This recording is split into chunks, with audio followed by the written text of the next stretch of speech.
Bismillahirrahmanirrahim. Assalamualaikum warahmatullahi wabarakatuh. Alhamdulillahirabbil alamin. Wassalatu wassalamu ala sayyidil mursalin, sayyidil awwalin wal akhirin, khatamin nabiyyin, nabiyyina wa habibina Muhammadin wa ala alihi wa sahbihi ajma'in. Wa man istanna bi sunnatihi wa tabi'a hudahu ila yaumiddin, amma ba'd. Para jemaah kaum muslimin dan muslimat yang berbahagia dan dirahmati Allah Subhanahu wa taala, alhamdulillah pada kesempatan siang hari ini kita berjumpa kembali di Masjid Baitul Hakam untuk bermajlis, berthalabul ilmi, dan dalam hal ini kita akan membahas tentang kisah Talut bersama Bani Israel yang diangkat oleh Allah Subhanahu wa taala dalam surah Al-Baqarah ayat 246 dan selanjutnya. Para hadirin muslimin muslimat rahimakumullah, kemunculan Talut pertama atas permintaan tokoh-tokoh Bani Israel yang merasa bahwa mereka dalam kondisi sangat sulit, berat, menghadapi tantangan pada masa itu di mana Bani Israel berada dalam cengkraman Jalut. Artinya Bani Israel di masa ini mengalami keterpurukan, kemunduran, kelemahan, dan yang mereka inginkan adalah kebangkitan. Bagaimana mereka bisa bangkit dari keterpurukan ini? Bagaimana mereka menjadi kuat? Maka tokoh-tokoh itu meminta seorang pemimpin kepada nabi mereka. Nabi mereka kemudian atas petunjuk Allah mengangkat Talut. Polemik mulai muncul ketika Bani Israel atau tokoh-tokoh Bani Israel awalnya keberatan atau bahkan protes menentang pengangkatan Talut karena mereka punya sudut pandang tentang bagaimana kebangkitan dan kekuatan itu bisa dicapai. Mereka melihat dari sudut pandang yang terlalu permukaan atau tepatnya materialistik, bahwa kekuatan itu dibangun dari kekuatan ekonomi. Padahal bagi bangsa Israel pada masa itu, kekuatan ekonomi bukan kebutuhan mendasar mereka. Tentu saja ekonomi penting, tetapi ekonomi adalah kebutuhan kedua setelah tersedianya kebutuhan pertama. Mereka juga menganggap Talut tidak layak menjadi pemimpin karena berasal dari keluarga biasa-biasa saja. Mereka memprotes, anna lahul mulku alaina wa nahnu ahaqqu bil mulki min. Bagaimana mungkin seorang Talut memimpin kami? Kami lebih pantas menjadi pemimpin ketimbang Talut. Mereka merasa bahwa latar belakang mereka sebagai bangsawan atau keluarga yang terhormat itu lebih layak. Padahal kepemimpinan tidak terkait langsung dengan masalah latar belakang keluarga. Apalagi kalau kita lihat, kepemimpinan akan efektif ketika permasalahan masyarakat itu terbaca, terpetakan, dan kemudian seorang yang diangkat menjadi pemimpin adalah orang yang punya kapasitas dan kemampuan untuk menyelesaikan masalah yang ada. Talut adalah orang yang tepat. Itulah yang dikatakan nabi mereka, bahwa pertama ini adalah pilihan Allah. Yang kedua, Talut punya kelebihan dibanding kalian semua. Wazadahu bastatan fil ilmi wal jism, yaitu kelebihan ilmu dan fisik. Yang dibutuhkan oleh sebuah masyarakat yang terpuruk, yang lemah, berada dalam genggaman dan kekuasaan asing, itu adalah kemampuan ilmu. Karena ilmu akan melahirkan gagasan, akan melahirkan ide, akan melahirkan banyak solusi yang dibutuhkan oleh sebuah masyarakat. Maka pendidikan adalah kebutuhan dasar, keilmuan adalah kebutuhan dasar. Harta, kekayaan itu mendukung keilmuan. Artinya sebanyak apapun harta yang dimiliki, kalau masyarakat itu tidak memiliki basis ilmu, maka kekayaan itu akan sia-sia atau tidak bermanfaat, tidak berguna sesuai dengan nilainya. Saya memberikan contoh, kalau uang 1 miliar itu di tangan anak SD akan jadi apa? Nah, kemudian yang dibutuhkan kedua adalah kemampuan eksekusi dari gagasan-gagasan dan ide-ide, kebijakan-kebijakan yang dibuat berdasarkan ilmu. Maka di situ kemampuan fisik, kemampuan eksekusi masalah.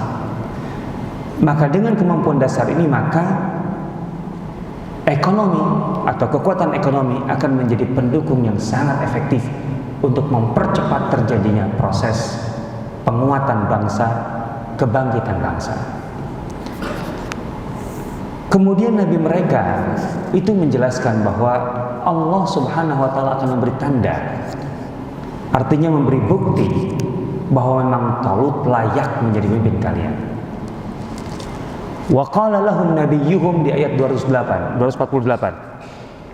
Inna ayata mulkihi ayyatiyakumut tabutu fihi sakinatum min rabbikum wa baqiyatun mimma taraka alu Musa wa alu Haruna tahmiluhul malaikah. Allah akan memberikan bukti. Tentu bukti ini dibutuhkan sebagai penguat atas status Talut yang diangkat sebagai pemimpin. Yang kedua, ini juga menunjukkan bahwa Bani Israel ini adalah bangsa yang ngeyelan kalau bahasa kita. Tidak mudah untuk kemudian diberi penjelasan. Padahal yang menjelaskan kepada mereka itu bukan orang sembarangan, nabi mereka sendiri, murabbi mereka sendiri. Artinya ketika Talut itu pilihan nabi mereka, kemudian nabi mereka memberikan argumentasi, itu masih katakanlah bagi Bani Israel belum cukup sehingga mereka membutuhkan bukti. Padahal kalau sudah nabi yang menjelaskan, bukti itu kan sebenarnya masalah yang tidak terlalu signifikan gitu ya, bagi orang-orang beriman. Kita tahu mukjizat-mukjizat para nabi sebagai bukti itu kan lebih dimunculkan, ditunjukkan kepada orang yang menentang. Kalau untuk orang beriman itu sesekali aja, mereka tidak terlalu membutuhkan itu. Iman mereka sudah cukup untuk membuat mereka itu bisa bergerak.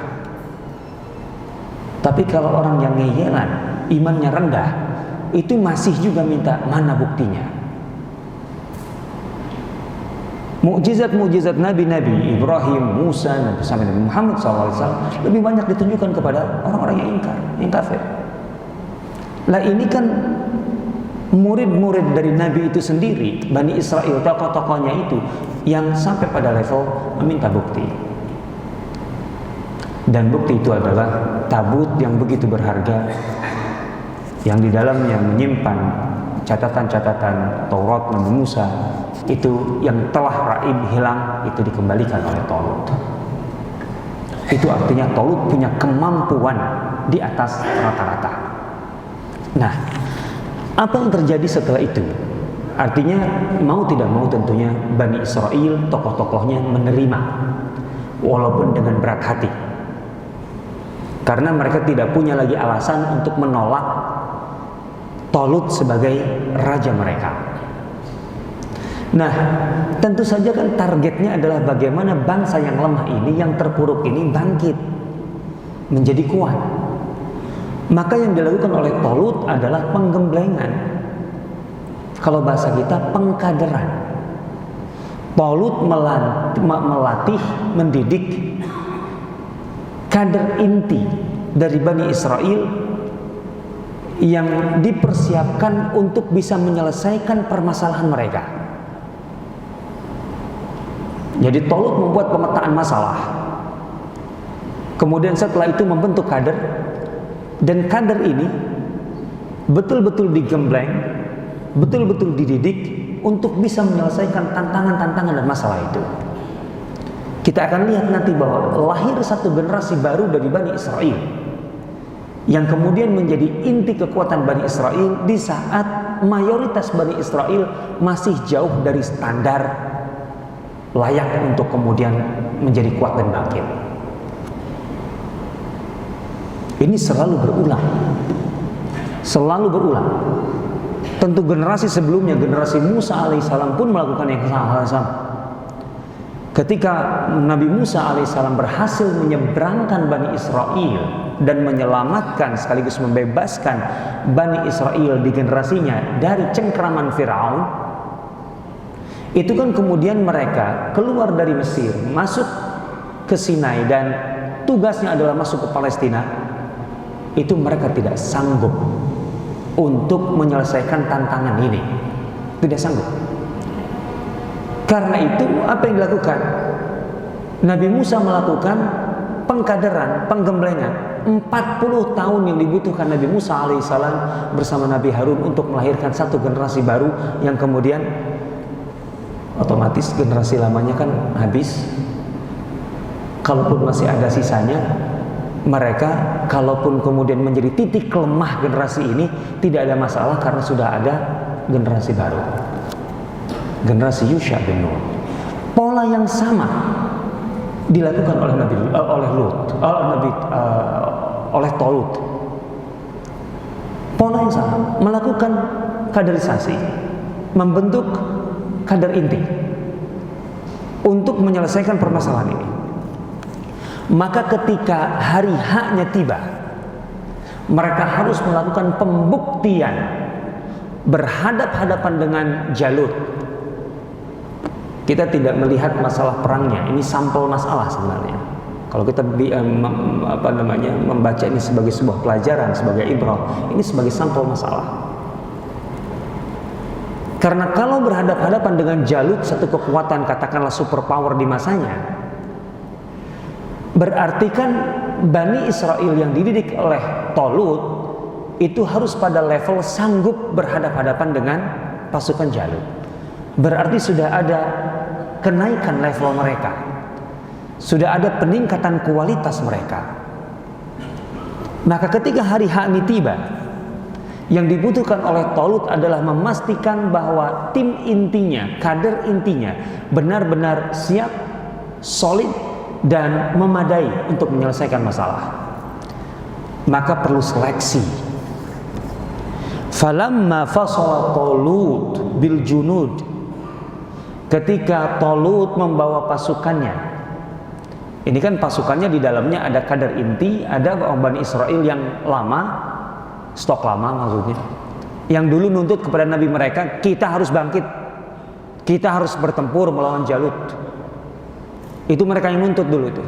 Itu dibawa serta oleh Talut. Kemudian ketika sudah sampai di tepi sungai, Talut berkata, qala innallaha mubtaliikum binahar. Allah menguji kalian dengan sungai di depan ini. Bagi Talut ini seleksi akhir sebelum bertempur. Karena ketika mau bertempur harus tahu betul-betul kekuatan yang dimiliki itu seperti apa. Ini seleksi akhir. Ini ujian akhir. Mereka telah menempuh perjalanan yang cukup panjang dan jauh. Mereka tidak banyak memiliki bekal, termasuk air. Maka kemudian Talut berkata, "Faman syariba minhu falaysa minni. Wa man lam yat'amhu fa innahu minni ila man iktarafa ghurfatan bi yadihi." Ini ujian. Sungai di depan ini ujian bagi kalian. Siapa yang melewati sungai itu kemudian kalau bahasa kita nyemplung, artinya kemudian mengambil kesempatan minum seenaknya dan seterusnya, maka dia tidak pantas untuk menjadi bagian dari pasukan. pasukan untuk memenangkan pertarungan ini. Maksudnya tidak pantas. Sementara yang hanya sekedar mengambil satu kepal tangan, artinya sambil lewat sedikit aja lah untuk hanya menghilangkan dahaga, itu masih bisa diterima. Itu menjadi bagian dari tim intiku, kekuatanku untuk memenangkan ini. Bayangkan ini Talut yang mengarahkan mereka, mendidik mereka dan seterusnya. Ketika memberi perintah ini, lihat Bani Israel, fasharibu minhu illa qalilan minhum, maka hampir semua pasukan Talut itu nyemplung minum betulan. Coba bayangkan, sulit, tidak mudah membangun mental. Ini orang-orang ini kan dulu adalah orang-orang yang protes kepada nabi mereka, termasuk kepada Talut. Nahnu ahaqqu bil mulki min. Kan kalau orang sudah merasa Talut itu oke lah kita terima sebagai pemimpin, tapi kan sebenarnya saya lebih layak, sehingga keputusan-keputusan Talut itu kurang diperhatikan, kurang mendapatkan tempat, tidak ditaati sepenuhnya. Talut sudah mengatakan itu ketika mereka sebelum nyebrang, jangan nyemplung, jangan minum seenaknya. Ambillah satu kepal, 2 kepal silahkan. Illa man ightarafa ghurfatan biyadih. Itu silahkan. Tapi kalau betul-betul minum lah, nah itu nggak layak untuk memenangkan pertarungan ini. Itu bukan bagian dari tim intiku. Yang terjadi apa? Fasharibu minhu. Semuanya digambarkan gitu. Artinya saking banyak yang minum seenaknya. Illa qalilan minhum, dikecualikan sedikit di antara mereka. Allahu Akbar. Talut tahu. Berarti dari proses pelatihan selama ini yang layak menjadi kader ini kekuatan intiku. Ini selalu penting dalam setiap pertarungan, dalam setiap proyek lah kalau bahasa kita, kebangkitan, mengetahui peta kekuatan sendiri. Mana yang benar-benar layak untuk menjadi tim inti, itu harus diketahui. Seorang pemimpin harus tahu itu. Rasulullah SAW membawa 12.000 pasukan ke Hunain, tapi sampai di Wadi Autas di pagi buta, pasukan itu diserang dengan serangan mendadak pakai panah, sehingga pasukan kaum muslimin yang jumlahnya waktu itu terbesar dalam sejarah perang Rasulullah SAW, 12.000, kocar kacir. Mereka tidak mengira ini. Setelah mereka sebelumnya di perjalanan mereka berkata apa? Lan nughlaba min qillah. Kita tidak mungkin kalah dengan jumlah ini. Sudah ada ujub di situ. Fa'ajabatkum kasratukum, kata Allah dalam surah Al-Ahzab. Maka jumlah kalian yang banyak itu membuat kalian ujub, lupa diri, lupa daratan, merasa pasti menang kalau jumlah segini. Orang sebelumnya dengan jumlah lebih kecil yang menang. Ini kan banyak yang baru masuk Islam di 12.000 itu. Justru mereka lah yang menjadi titik kelemahan. 12.000 itu kacau. Maka Rasulullah waktu itu bagaimana membalikan keadaan? Bagaimana beliau mengantisipasi, memenangkan perang Hunain? Beliau tidak mungkin mengatur yang 12.000 yang kacau itu. Tidak mungkin. Udah kacau banget. Maka Rasulullah langsung masuk ke kekuatan inti kaum muslimin. Siapa mereka? Muhajirin dan Ansar. Terutama mereka yang terikat perjanjian dengan Rasulullah di Hudaybiyah. Maka Rasulullah melalui pamannya Abbas berteriak, "Ya ashab asy-syajarah." Mana mereka yang berjanji kepada Rasulullah di bawah pohon di Hudaybiyah. Itu kemudian terdengarlah suara, kami, kemarilah Nabi di sini. Jadi Rasulullah punya 12.000 pasukan ketika kacau. Beliau kemudian membalikan keadaan, memenangkan pertarungan itu dengan berapa? Hanya dengan 1.500 orang. Dari 12.000, hanya 15% kurang. Coba bayangkan saja. Itu kekuatan intinya. Talut begitu pula. Ketika sudah terseleksi, oke. Tidak panik sebagai pemimpin. Ternyata dari gerbong yang dia bawa begitu banyak, yang layak betul memenangkan itu cuma segini. Tidak panik sebagai pemimpin hebat. Justru inilah inti kekuatannya dan dia bisa mengendalikannya. Nah, makanya ketika kemudian ternyata hanya sedikit gitu ya yang betul-betul lulus dari seleksi ini, falamma jawazahu huwa walladzina amanu ma'ahu, maka ketika kemudian berjalan terus mendekat ke Jalut, arena pertempuran, qalu, lihat, maka kemudian mengakulah orang-orang yang tadi gagal itu, la taqata lana al-yawma bi Jalut wa junudi, mana mungkin kita menang melawan Jalut. Bayangkan, mereka itu yang menuntut, yang minta dulu diangkat pemimpin supaya bisa bertarung dan mengalahkan Jalut. Pas hari haknya, waduh, kok Jalut segede ini ya pasukannya, sebesar ini, mana mungkin kita menang. Mereka ini sudah merancang, meminta, mencita-citakannya bertahun-tahun yang lalu. Ketika hari haknya malah mundur. Coba bayangkan, ini mental apa? Gak mudah ini. Membangun mental ini gak mudah. Dan seorang pemimpin seperti Talut tahu ini akan terjadi. Artinya sudah dalam perhitungannya, tidak bisa mengandalkan semua orang. Maka dia sudah menghitung, ini kekuatan intiku. Maka kekuatan intilah inti itulah yang kemudian digarap oleh Talut. Qala alladzina yadhunnuna annahum mulaqullah. Sementara orang-orang yang imannya teguh, yang minoritas itu, yang menurut satu riwayat jumlahnya sama dengan pasukan perang Badar, hanya 300-an saja tim intinya itu. Ingat, ayat-ayat ini turun sebelum Badar. Artinya ketika Rasulullah akan mengalami Badar, itu dibekali Rasulullah dan kaum muslimin itu dengan ayat ini. Maka orang-orang yang imannya kokoh, yang kuat, yang yakin bahwa inilah saatnya membuktikan janjinya kepada Allah dan Rasulnya, mereka berkata apa? Dengan jumlah yang kecil itu dan melihat Jalut yang begitu luar biasa pasukannya, optimisme yang muncul. Kam min fi'atin qalilatin ghalabat fi'atan katsiratan biidznillah. Tidak ada yang mustahil bagi Allah. Banyak fakta sejarah, kelompok yang kecil bisa mengalahkan kelompok yang besar kalau mengantongi izin Allah. Izin Allah inilah yang harus dipancing sebenarnya.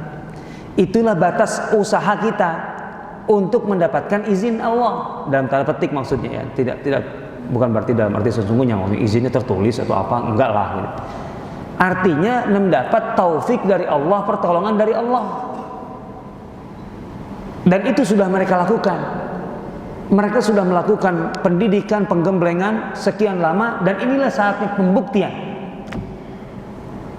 Kalau dalam kasus Rasulullah SAW itu di perang Ahzab, orang-orang munafik ketika melihat falamma ra'aul ahzab,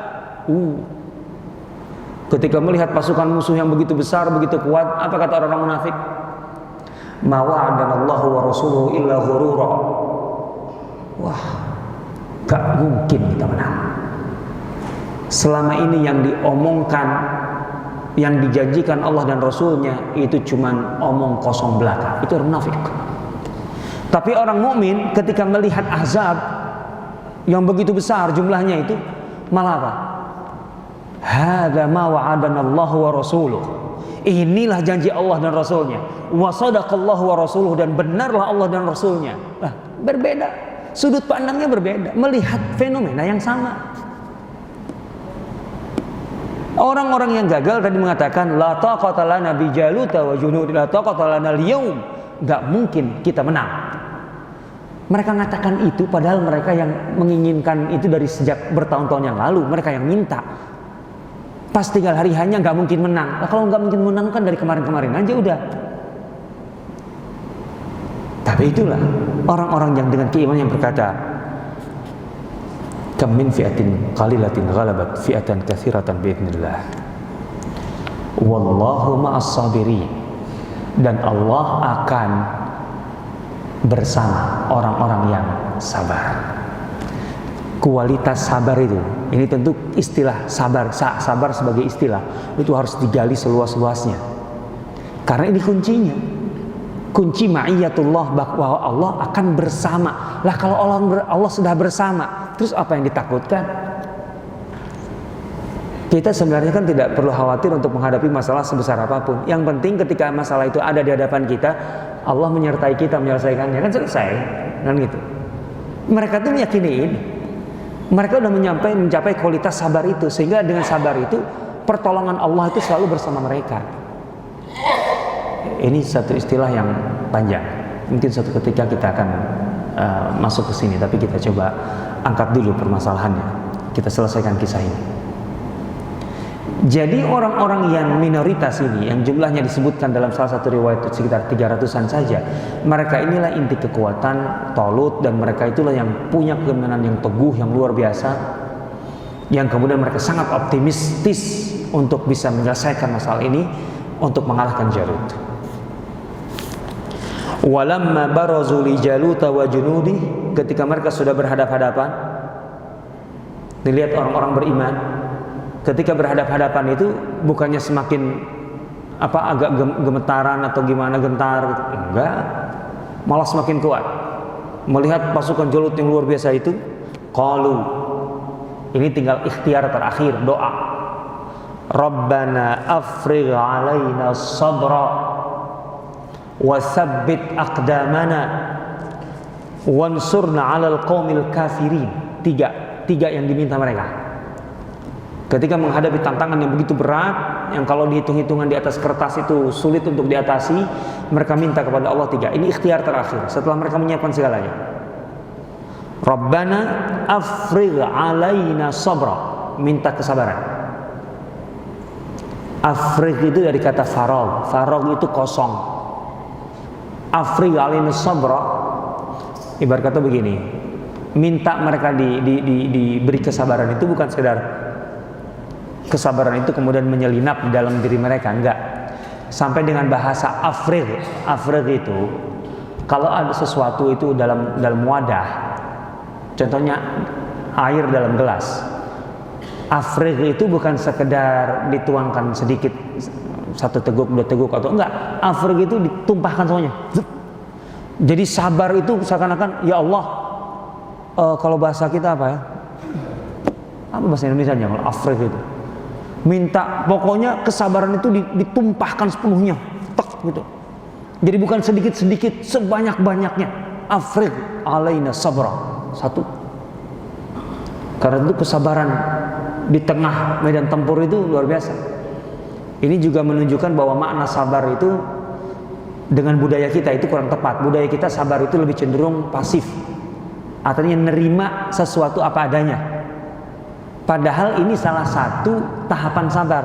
Sabar itu ada 2 tahap. Tahap menerima apa adanya, itu sabar. Sesuatu yang terjadi, kita terima apa adanya, itu sabar, betul. Tetapi ini satu tahapan. Tahapan kedua, itu yang justru jarang kita maknai, jarang kita lakukan. Sabar itu artinya apa? Sabar menyelesaikan permasalahan. Kita kalau, ya udahlah sabar, artinya apa? Pasrah. Artinya pasif, diam. Padahal kalau ya saya sabar, sabar itu sabar menuntaskan, menyelesaikan. Nah, mereka ini kan sabarnya bukan sabar, ya udah sabar aja lah. Maksudnya sabar, sabar apa? Sabar diserang gitu? Enggak, sabar bertempur, aktif. Sabra afrigh alaina sabra. Kemudian apa? Wasabbit aqdamana, dan kokohkanlah kaki kami. Artinya jangan sampai kami gentar, jangan sampai kami surut mundur walaupun selangkah. Enggak. Wasabbit aqdamana. Dengan sabar dan keteguhan itu, tentu itu dengan keyakinan yang tinggi. Sabar dan keyakinan, orang teguh itu kan karena keyakinan tinggi. Dan itu kunci kesuksesan. Ibnu Taimiyah mengatakan, fabis sabri wal yaqin tunalul imamatu fid din. Kebesaran, kebangkitan, itu kuncinya 2, sabar dan yakin. Karena Allah ketika memberikan ulasan kepada orang-orang yang berhasil bangkit, termasuk Bani Israil ini, itu kan disebutkan faja'alnahum a'immatan yahduna bi'ilmina lamma sabaru. Mereka itu kemudian kami angkat menjadi pemenang, menjadi pemimpin-pemimpin karena mereka sabar. Wa kanu bi ayatina yuqinun, dan mereka yakin dengan ayat-ayat kami. Sabar dan yakin. Mereka minta keteguhan, dan keteguhan tentu muncul dari keyakinan, minta kesabaran, dan dengan begitu mereka mengatakan, meminta yang terakhir, wansurna 'alal qaumil kafirin, dan menangkanlah kami melawan orang-orang kafir ini. Jelas, sabar, teguh, menang. 3 hal ini harusnya dibutuhkan oleh bangsa ini kalau ingin bangkit, kalau ini ingin menjadi kuat. Sabar, yakin, dan kemudian minta pertolongan kepada Allah Subhanahu wa taala. Kalau 3 ini tidak kita lakukan, jangan berharap kita lahir atau bangkit. Apa yang terjadi? Pertempuran kembali berkecamuk. Kemudian Allah mengatakan fahazamuhum biiznillah, dan mereka pun berhasil meluluh lantakan, menghabisi pasukan Jalut atas izin Allah. Ya Rabbi ya Karim, diulang lagi, atas izin Allah. Artinya kita itu harus optimal, kita harus maksimal, kita harus habis-habisan berikhtiar. Tapi di saat yang sama kita yakin bahwa hasil itu Allah yang memberikan. Jangan pernah berpikir kalau ada pencapaian itu kemudian kita klaim ini karena kita hebat. Jangan. Katakanlah alhamdulillah, karena taufik Allah kita bisa meraih ini. Itu, dengan cara itulah kemudian nikmat itu terus diberikan oleh Allah, ditambahkan. Tapi kalau orang mengklaim kesuksesan, tidak memuji Allah, tidak merasa itu atas izin Allah, maka dia akan habis setelah itu.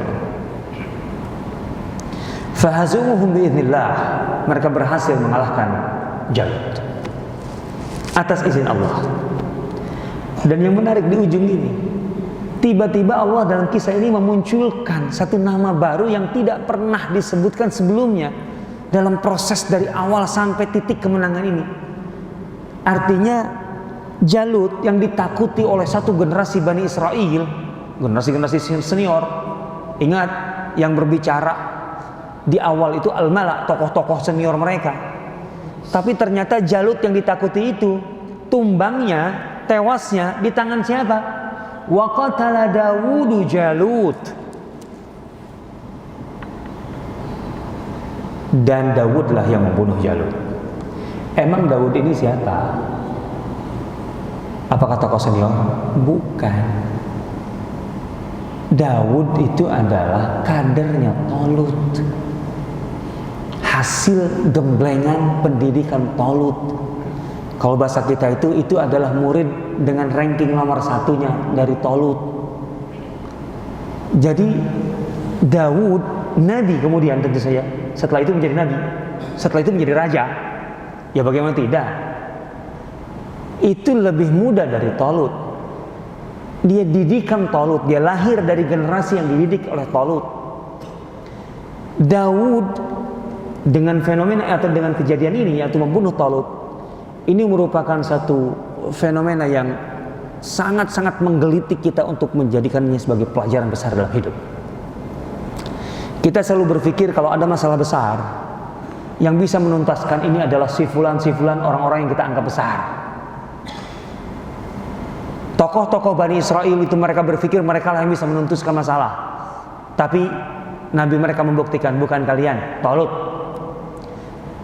Tolut yang akan bisa menyelesaikan permasalahan kalian.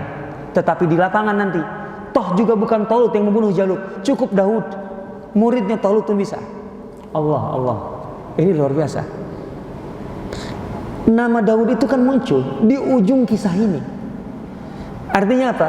Daud itu tidak pernah dilulukan, tidak pernah diperhitungkan sebelumnya, karena masih disebutkan masih anak muda kok, masih remaja.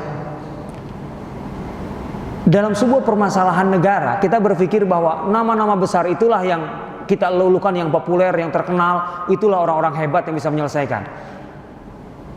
Kita lupa, bisa jadi di antara orang-orang di sekitar kita itu ada anak-anak muda yang dari segi popularitas tidak mungkin menyaingi seniornya karena tidak punya akses.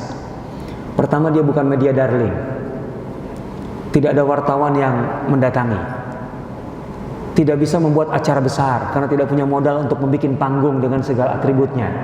Kan membutuhkan itu Sekarang orang terkenal itu kan bisa diciptakan, didesain supaya terkenal. Nah iya, dia tinggal hire televisi, dia hire media, dia bisa untuk membuat itu. Bisa jadi ada anak-anak muda yang punya potensi sangat-sangat besar tapi tidak punya akses untuk menjadi populer. Tapi kehebatan Talut diantaranya adalah melihat potensi-potensi ini, maka Daud itu diangkat, dididik, dan ternyata sosok yang paling menakutkan satu generasi Bani Israel itu Jalut, dihabisinya oleh orang yang tidak pernah dikenal sebelumnya. Jangan-jangan Presiden Indonesia ke depan itu anak muda aja lah, nggak usah yang tua-tua yang terkenal. Asal kita bisa memetakan potensi anak negeri ini, 250 juta loh ini. Kita harus mencari yang kuat. Itu sebenarnya ibrah, ini pelajaran penting bagi kita. Jangan pernah berpikir bahwa masalah-masalah itu hanya bisa diselesaikan dengan yang besar-besar dalam arti populer. Enggak. Kekuatan membaca, memetakan masalah dan membaca potensi yang dimiliki, itu adalah titik terpenting untuk melahirkan kebangkitan dan kebesaran. Dan ini yang dilakukan oleh generasi Talut. Muncullah Daud. Talut saja masih memimpin, itu Daud sudah muncul. Coba bayangkan, ini kan generasi yang hebat. Ini kaderisasi yang hebat itu begitu. Jadi generasi mentornya itu masih produktif, tetapi murid-muridnya itu kemudian sudah berprestasi. Itu kan sukses di situ artinya. Kita kan gagalnya di situ. Karena apa? Selagi yang tua masih bisa, terus aja gitu. Yang mudanya, entarlah kamu masih muda, nanti waktunya. Dan apa yang kemudian? Wa atahullahul mulka wal hikmata wa 'allamahu mimma yasha. Dan kemudian Allah memberikan kekuasaan kepada Daud jadi raja, hikmah, gitu ya. Artinya hikmah ini adalah kemampuan untuk menyelesaikan masalah, karena hikmah sifatnya terapan. Wa 'allamahu mimma yasha, dan ilmu, tentu ilmu kenabian yang paling tinggi karena diangkat menjadi nabi. Walaula daf'ullahin nasa ba'dahum bi ba'd. Kemudian Allah memberikan kesimpulan yang terjadi dengan perang itu. Intinya apa? Memang perang itu dibutuhkan ketika ada kekuatan yang jahat, zalim, menggunakan kekuatan militer untuk merealisasikan, mewujudkan keangkaraan, kejahatan mereka. Maka tentu saja itu harus dilawan dengan kekuatan militer juga untuk menghentikan kejahatan itu.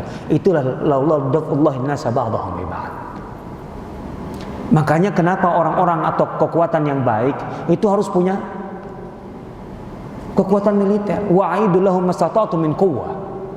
Kaum muslimin itu diminta oleh Allah untuk memiliki kekuatan. Kenapa? Karena dengan kekuatan itu orang-orang, pihak-pihak yang dengan kekuatannya juga ingin membuat kejahatan itu jadi berpikir, karena ada kekuatan lain yang bisa mengimbangi mereka atau bahkan mengalahkan mereka. Ini dia. Ini hikmah besar dari perjalanan Talut bersama generasinya. Generasi yang hebat adalah generasi yang melahirkan kader di saat mereka masih produktif. Dan sekali lagi, ayat-ayat ini turun kepada Rasulullah sebelum Badar.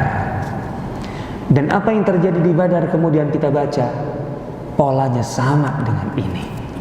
Rasulullah SAW menjalankan tahapan demi tahapan, pola-pola yang disebutkan dalam Al-Quran untuk meraih kemenangan. Pertanyaannya adalah, di mana kita? Bagaimana kita memperlakukan Al-Quran? Bagaimana kita membaca kisah Al-Quran? Rasulullah SAW menangkan banyak pertarungan dengan membaca Al-Quran, dalam arti meraih prestasi-prestasi gemilang dengan membaca Al-Quran. Kita alhamdulillah membaca Al-Quran, tapi kita belum masuk kepada esensi dari Al-Quran itu sebagai petunjuk dalam hidup kita. Wallahu ta'ala alam. Sudah 40 menit. Demikian yang saya sampaikan, saya kembalikan kepada imam kita, pembawa acara kita. Tafadhal.